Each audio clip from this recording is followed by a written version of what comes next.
Real quick, before we get into the show, I wanted to share a new service called Getita that Ken and I have been using that has made us over $10,000 in Amazon reimbursements.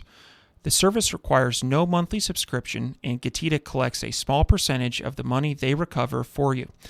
It takes less than 5 minutes to set up and works on all Amazon marketplaces. Go to Getita.com, Getida, and enter promo code FTM400. That's FTM for Firing the Man 400 to get your first $400 in reimbursements commission free. How much money does Amazon owe you? Welcome everyone to the Firing the Man podcast, a show for anyone who wants to be their own boss. If you sit in a cubicle every day and know you are capable of more, then join us. This show will help you build a business and grow your passive income streams in just a few short hours per day. And now your hosts, serial entrepreneurs David Schomer and Ken Wilson. Welcome everyone to the Firing the Man podcast. On today's episode, we have the pleasure of speaking with Dylan Jahraus.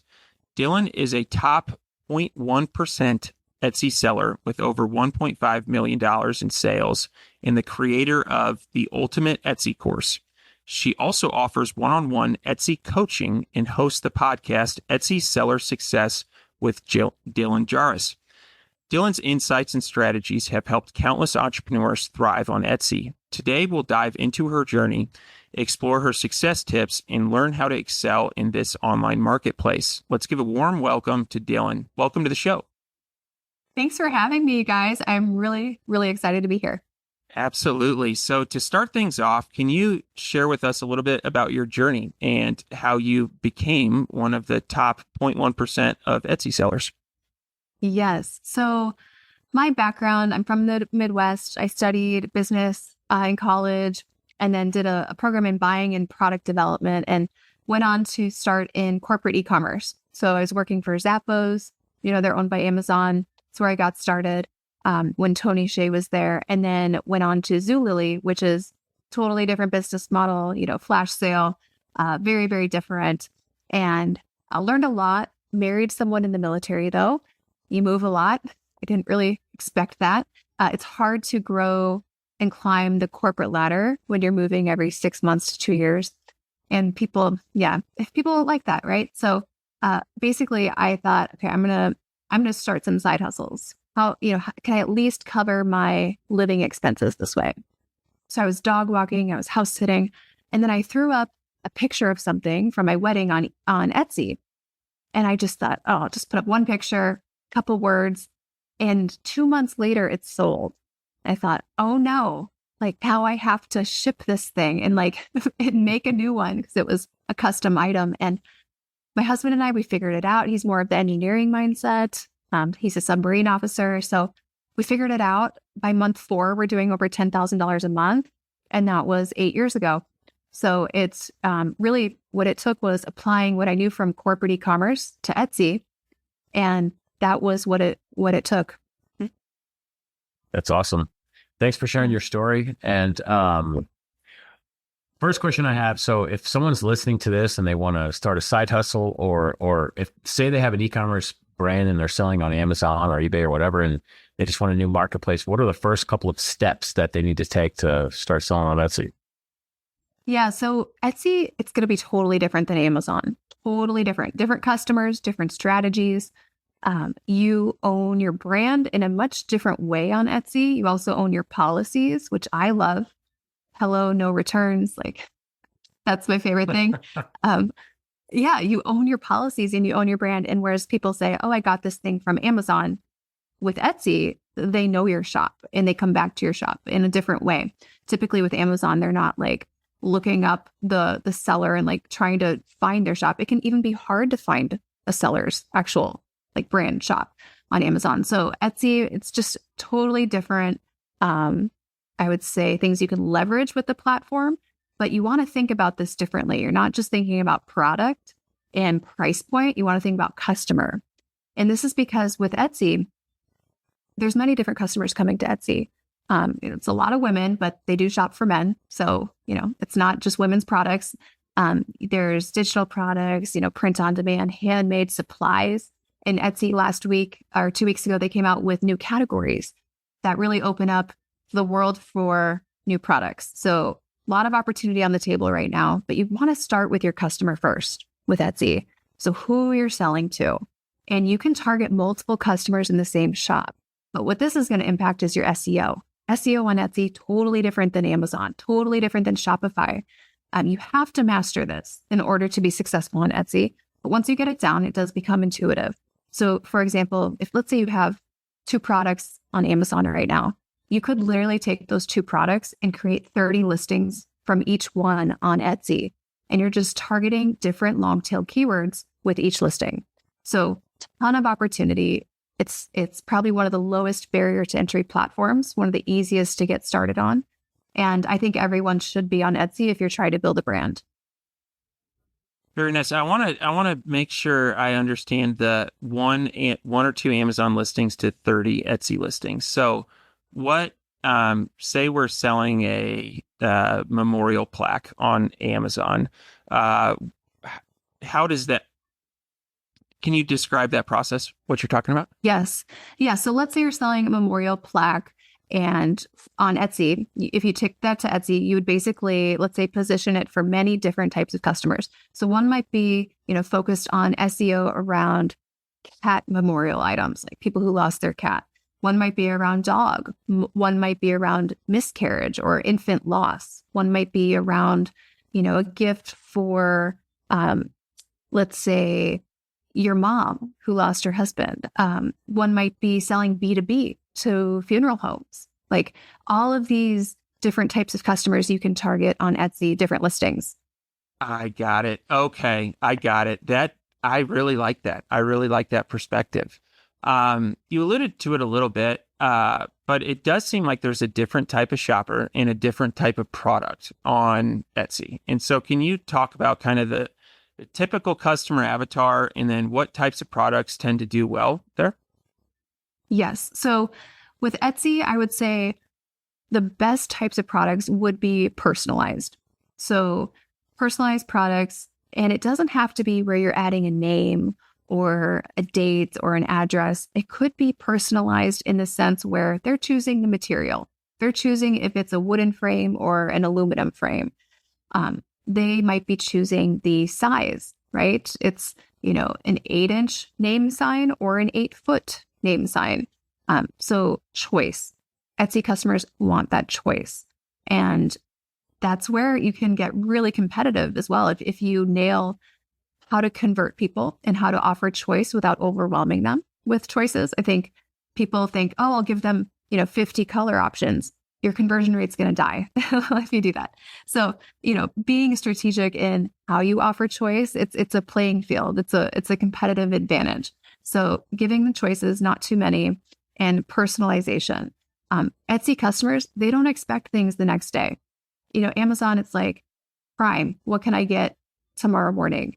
Etsy, they're willing to wait, which is great. That patience and understanding. The Etsy customer also is willing to pay more for customer service, which can include speed, but it can also be communication. Sometimes Etsy customers, they will pay for that communication, that hand-holding, being involved in their purchasing process. So it's a lot of different ways that you can win, I would say, compared to Amazon. Okay. Now, what are some of the pitfalls or some of the mistakes that early Etsy sellers make? I think the easiest one is looking to see what is doing well on Etsy and then thinking, oh, I'll just do that too. And I'll make $10,000 a month because they are allegedly making $10,000 a month. And you guys, I cannot handle all these YouTube videos right now that say, sell this product that's allegedly making, this candle. Look, last month, this software estimated that it made $10,000. Here, I'm going to teach you how to make something that's a similar copy or inspired. We're just going to tweak the font. It's like, that's not a strategy. Like, that's not a business strategy. That's chasing success. You will never win that way. You have no track record. So that's one of the biggest mistakes. And I think people jump to that because it's easy. copying something, thinking, oh, I'll just do that. I'll do what they're doing. That's not how you win on Etsy. And you're going to, you can spend years doing that and never really get a business off the ground. Okay. Yeah. Go ahead, Ken. Yeah. Yeah, no, I was just going to kind of follow that up with Dylan with being unique or taking a product and then modifying it to make it your own versus just the Me Too product. Is that? Yeah. And, Etsy is one of the last places to get trends. So we really find that they're about 6 to 8 months late compared to, I would say, a more trendy retailer. So one thing that I like to do, and I recommend to my students, is going to markets. So like the Las Vegas Home and Gift Trade Show, that's happening actually, I think, this week. And those types of markets will get you ahead of the trends. That's one way to find trends, but also looking on Pinterest, looking on TikTok, looking to premium brands who set the trends, and then bringing things that aren't on Etsy yet to the platform. And that might be a color, a pattern, a print. It could be a new product, but you've got to look outside of Etsy for ideas. Okay. Perfect. Yeah. In the product research process, you had just outlined some great steps for looking outside of Etsy. Are there anything or any steps that you're taking within Etsy that are helpful in determining whether the market's crowded or whether this will be a successful product or not? Yes. So we have what's called the 10-step opportunity checklist. And because I have people, I was literally getting like probably close to 60 to 70 emails a day of people saying, what should I sell on Etsy? Is this a good idea? And so we created this checklist. It's 10 questions to run any idea through so you don't waste your time. I think a lot of people, they get stuck into the metrics of, okay, this has low competition and high search volume, so I will just do that. That doesn't give you any detail on if you could be competitive. Maybe the bestseller, they're selling it at a cost that would be completely prohibitive to you. You could never compete. So you really have to look at the qualitative information, not just quantitative, and actually go into Etsy and look at the search results. And the search results will tell you if there's room to compete. One of my favorite opportunities actually is to look up a set of long tail keywords, look at the search results, and look at the best sellers. When I find a bestseller that has an ugly listing photo, bad SEO, not enough detail, that tells me this is an opportunity for someone to come in. Okay. So you had mentioned a bad listing. So let's lay out the opposite of that. What does a really good Etsy listing look like? Yes. You want to think of it like a sales page. Most people, their background might not be in sales and marketing. It might be, they might be a teacher or a nurse, and they're like, this is my thing. Does anyone want it? You have to really think about, how am I going to convert someone and make this an easy purchase decision? My go-to is, I have 2 kids, so 2 and 6. So I've been through like some rough baby years here with them. And I always think, okay, if I was up in the middle of the night with my baby, like in the recliner, like feeding them or whatever, could I, half asleep, buy this thing on my phone and like wake up the next morning and think, what just happened? What did I buy? Or it arrives and you forgot you ordered it. That's how you want your Etsy listing to be. So easy to purchase. So photos, there's 10 different types of photos. You don't want to have the same photo over and over. You need that video to really fill in any gaps in information. Having not too many options, but some options. And then your description. I don't know if you guys see this at all, but have you seen people just taking these long ChatGPT descriptions and pasting them in? You guys see that? All the time. Yeah. It's like a novel. You're like, no one would read that. And you're burying any information in something that's not, legible. So really think about, could a 3rd grader read this and understand and buy it? So you want to be bullet points, optimized for mobile. Most people are on their phones. People, when you're creating your listings, you're on your computer usually. So you're not thinking about mobile. Got to be thinking about mobile. Okay. Yeah. One more follow-up question, then I'm going to kick it over to Ken. Are there, in those bullet points that you just laid out in terms of what a good Etsy listing seem really comprehensive and really good advice, are there any brands that you point your students to as here's an example of what excellence looks like on Etsy?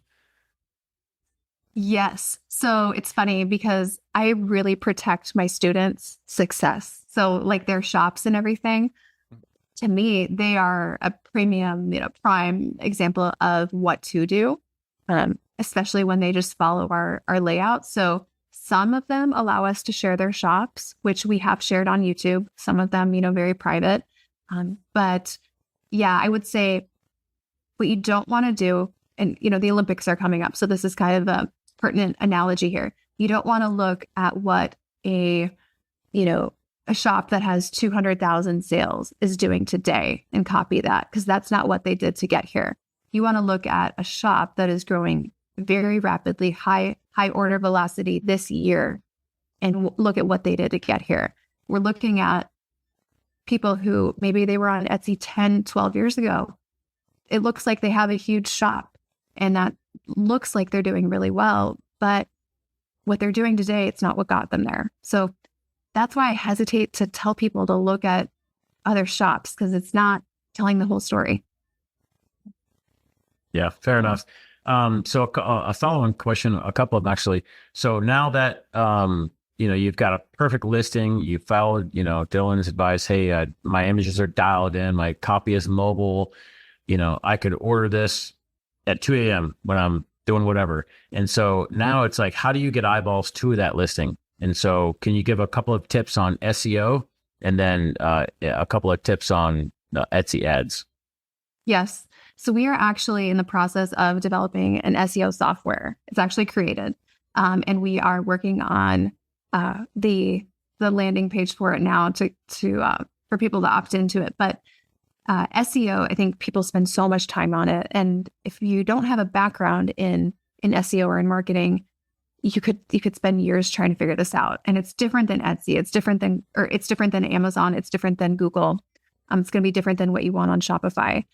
Long tail keywords, in the widest variety of long tail keywords. We're not keyword stuffing. That's completely different.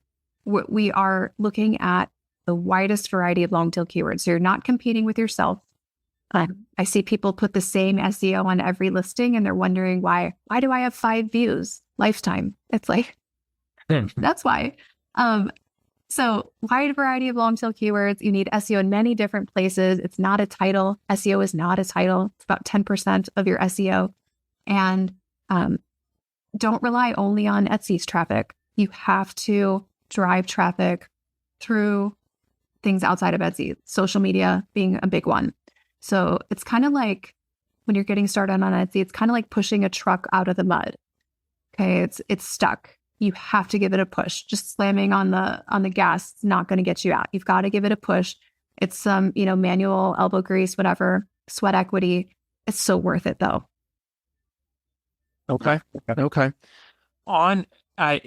I am a retired accountant, and so I can't go through this interview without asking you a little bit about the economics of a sale. So let's look at a typical $100 sale of a product. Can you walk through fees that Etsy charges? And, at the end of the day, how much of that $100 is going to go into your bank account? Yes. So it's so funny. We actually have a profit calculator. We could probably give it away to your audience. It is something that we have a link for. We should share that. Yeah. That would be helpful. It's a spreadsheet and you basically put in like the total revenue of an item. So I have it right in front of me, actually. So let's say it's something that you said $100, right? Mm-hmm. Okay. So you start with the revenue. Hang on, guys. I'm actually pulling this up. This is great. You can edit this up. Yeah. In real time. Yeah. Real time. Okay, perfect. So you asked about the numbers, and I always want to give my CPA accurate numbers. Let's actually be accurate here. We have a profit calculator. If anyone's just listening in, you can't see this, but we are sharing the screen. And there's a couple scenarios. So with Etsy, they have different percentages based on if you are opted into offsite ads, where they are promoting your things on Google, on Bing, Yahoo. It's mostly through Google, realistically. So, and if they're not promoting it, now you have to do offsite ads if you're making over 10K in revenue per year. But let me show you. Let's go through your example. So you said $100, and this actually will give it to your audience.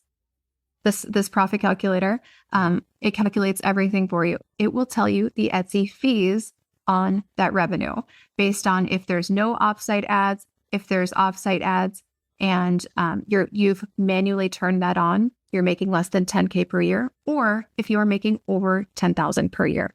So you'll see Etsy fees, they can change. They are variable. So you have to account for that. You have to be careful if you've turned offsite ads on. This means someone basically clicked in through one of Etsy's ads for your product on Google. You have no control over which ads they promote. Something else you want to be mindful of. If they click into an ad for product A, but they buy product B in your shop, you still pay for those offsite ads. So then you're going to put in your cost of goods sold, including your shipping. Let's see. I think my screen froze.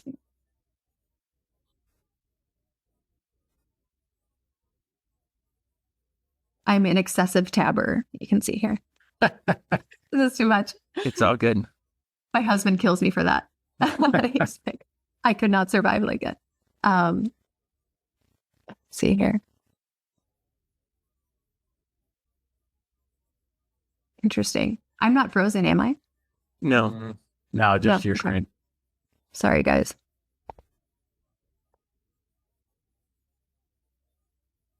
There we go. Okay. So then you're going to put in your cost of goods sold. So maybe that's, $50. Your shipping is another 10. So let's say it's $60. Okay. You can just put it down the list. And then you're going to put in, this is my favorite part, the number of minutes of labor for that item. Now, maybe it's a print on demand product and it's literally just 10 minutes of communication with the customer. Maybe it's like an engraved product where you are packaging this thing, you're sanding it down, whatever. And maybe it's 50 minutes. Let's say it's 50 minutes. And then it's going to give you your hourly wage. So Etsy's fees, they are all calculated in for you. So it's about 6.5%, 3% transaction, 20-cent listing fee, and then another 25 cents. So they're all calculated for you, gives you your gross margin percent, your profit, and your hourly wage.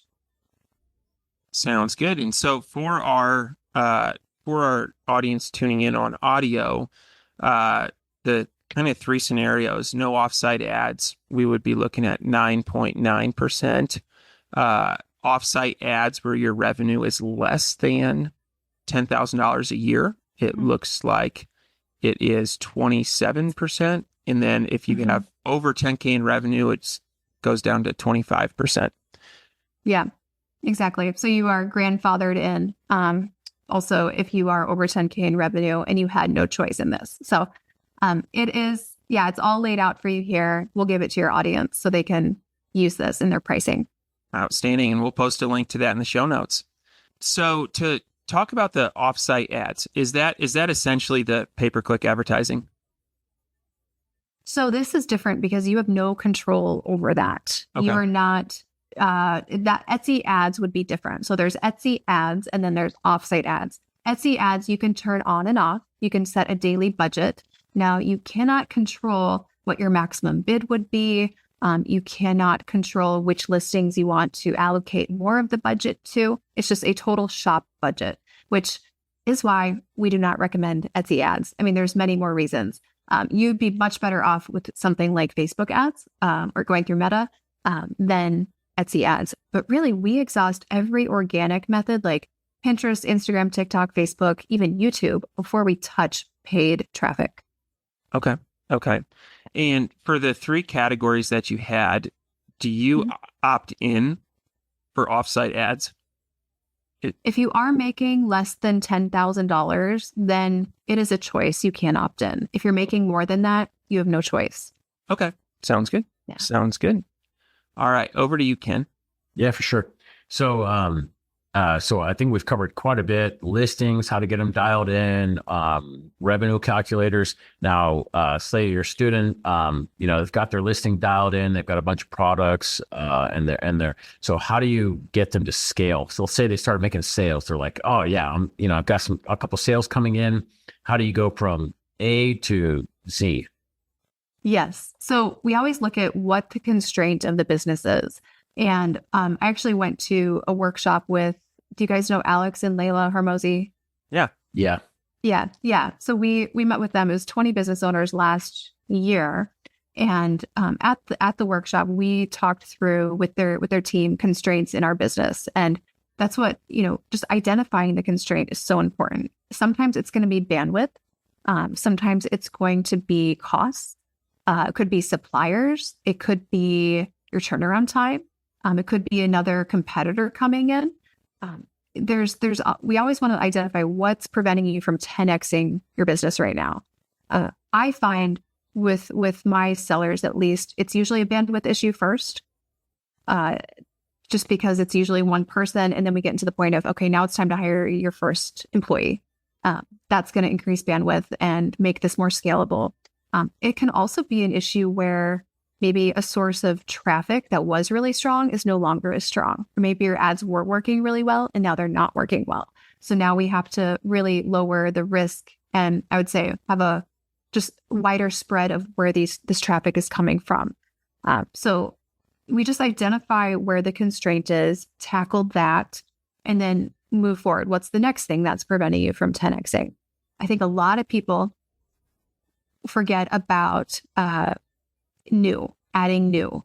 So Hormozy's, they actually teach on this as well, but the more, better, new principle. So always doing more of what's working, exhaust more of what's already working. Okay, then we make it better. That might be like a faster turnaround time, lower cost, something like that. And then new. And I think a lot of people who maybe they have success in an e-commerce business, they just focus on more, better. They stay in that more, better, and they forget the new. And when I see a business where their bestseller is the same bestseller that they had 5 years ago, I know we've missed so much opportunity. And that's where we have to focus on the new again, because you get comfortable. It's new is uncomfortable, Yeah. Absolutely. Yeah. So for people that maybe set up an Etsy account and added products and did not have the success that they were hoping for, what are some steps that you can take to go back and kind of revisit your listings and make sure that you're optimized? Asking for a friend. That's funny. Well, first I would ask, how old is that shop? Because if it's more than like 6 months old and you have no sales, you're probably better shutting that down and starting a new shop. You do get a boost in the algorithm in your first 30 to 45 days. Right. That's step one. Now, you don't want to just post those same listings again. You're going to have the same, results. So you want to learn how to fix your listings first. And I would probably take a look at product market fit. Let's say you put all your listings up correctly. You had the right SEO, the right pricing. You thought they looked great. Well, sometimes the hard truth is there wasn't product market fit. People just don't like it. It's like, your baby's not cute. No, I'm kind of kidding. But, it's like we all think our baby, our product is like the best thing ever sometimes. Like, I'm not a graphic designer, but I think this looks really good. And it's hard because, our mom says it looks good. Our spouse says it looks good. But the customer is what matters. So that's where you might need to just really start over, choose your customer first, build a product mix around them, and move in a different direction. I'll let my friend know you said so. All right, over to you, Ken. Yeah, for sure. So Dylan, can you share with us, let's chat about the Ultimate Etsy course. What inspired you to create the Ultimate Etsy course, and what can students expect to learn from it? Yeah, so the honest truth about why I started this, it's kind of weird. So my products, I made them standing up. So I was standing for like 12 to 14 hours a day making these. And I ended up getting vascular disease in my legs from standing so much. Had to have surgery on both my legs. It was pretty intense. the doctor, terrible, right? But the doctor's like, you got to change how you're working. Surprise, I didn't. And it came back. So I'm like, I cannot keep having surgery every 2 years. This does not make sense. So I completely outsourced production for my shop. A military spouse, comes in, does everything. I do less than an hour a week on Etsy now. And that gave me so much time. Also, in the military spouse community, we move a lot. It's really hard to have a successful career. People were saying like, wait, Dylan, how are you making twice as much as your husband? Like I'm a receptionist. I'm working at Starbucks because I can't get a job.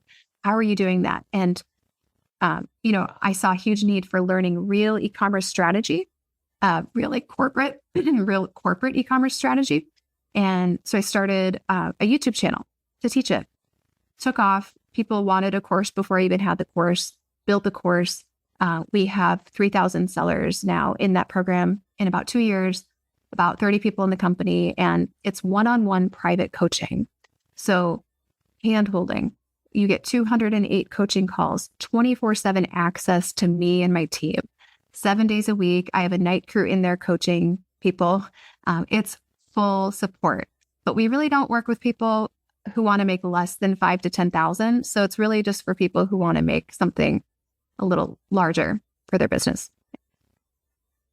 All right. Very nice. At the end of every podcast, we ask each guest the same set of questions. We call it the fire round. Are you ready for the fire round? Okay. Yes. Awesome. Dylan, what is your favorite book? The Bible. Awesome. Yep. What are your hobbies? Working and my kids. Very cool. What is one thing that you do not miss about working for the man? I would say working really hard to be an A player when the people around you are just getting by, kind of slacking, and they're getting paid the same. And you just wonder, like, why am I doing this? Those moments, I don't know. I think we all have those moments where you look around and like, is this all there is? Not to mention not owning your time. That's probably maybe that's the number one thing. Awesome. Yeah. Owning time. That time is number one. Yeah. Last question. What do you think sets apart successful e-commerce entrepreneurs from those who give up, fail, or never get started? I would say endurance and resilience. I would say really successful people in any business have usually been through something really, really tough in their life.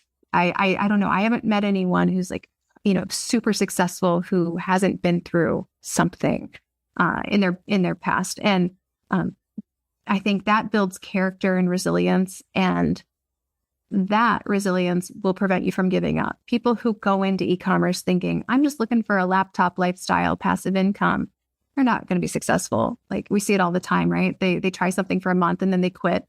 They go Amazon 1 month, Shopify dropshipping 1 month, Etsy 1 month, and nothing's easy enough. So they're still working for their, their boss they hate. That is what it is. Resilience and being willing to delay gratification. Yeah, I totally agree on that last one. So, excellent. David, over to you to close out the show. Absolutely. Dylan, want to thank you for being a guest on the Firing the Man podcast. If people are interested in getting in touch with you or joining your course, what's the best way? You can, we're on Instagram, we're on YouTube. Check out the YouTube channel first. I would say we have a ton of free content for you there. Just free videos. I think there's hundreds of videos there, tutorials, actionable advice. So check that out. And then we'll give a link to download maybe a checklist or something that will give you some structure for your business. Outstanding. And we will post links to all of that in the show notes. Dylan, thank you so much for your time today, and looking forward to staying in touch. Thanks, guys. Thanks for having me. Before you go, we wanted to share a new service that Ken and I have been using called Getita that has made us over $10,000 in Amazon reimbursements. The service requires no monthly subscription, and Getita collects a small percentage of the money they recover for you. It takes less than 5 minutes to set up and works on all Amazon marketplaces. Go to getida.com, GETIDA.com, and enter promo code FTM400. That's FTM for Firing the Man 400 to get your first $400 in reimbursements commission free. How much money does Amazon owe you?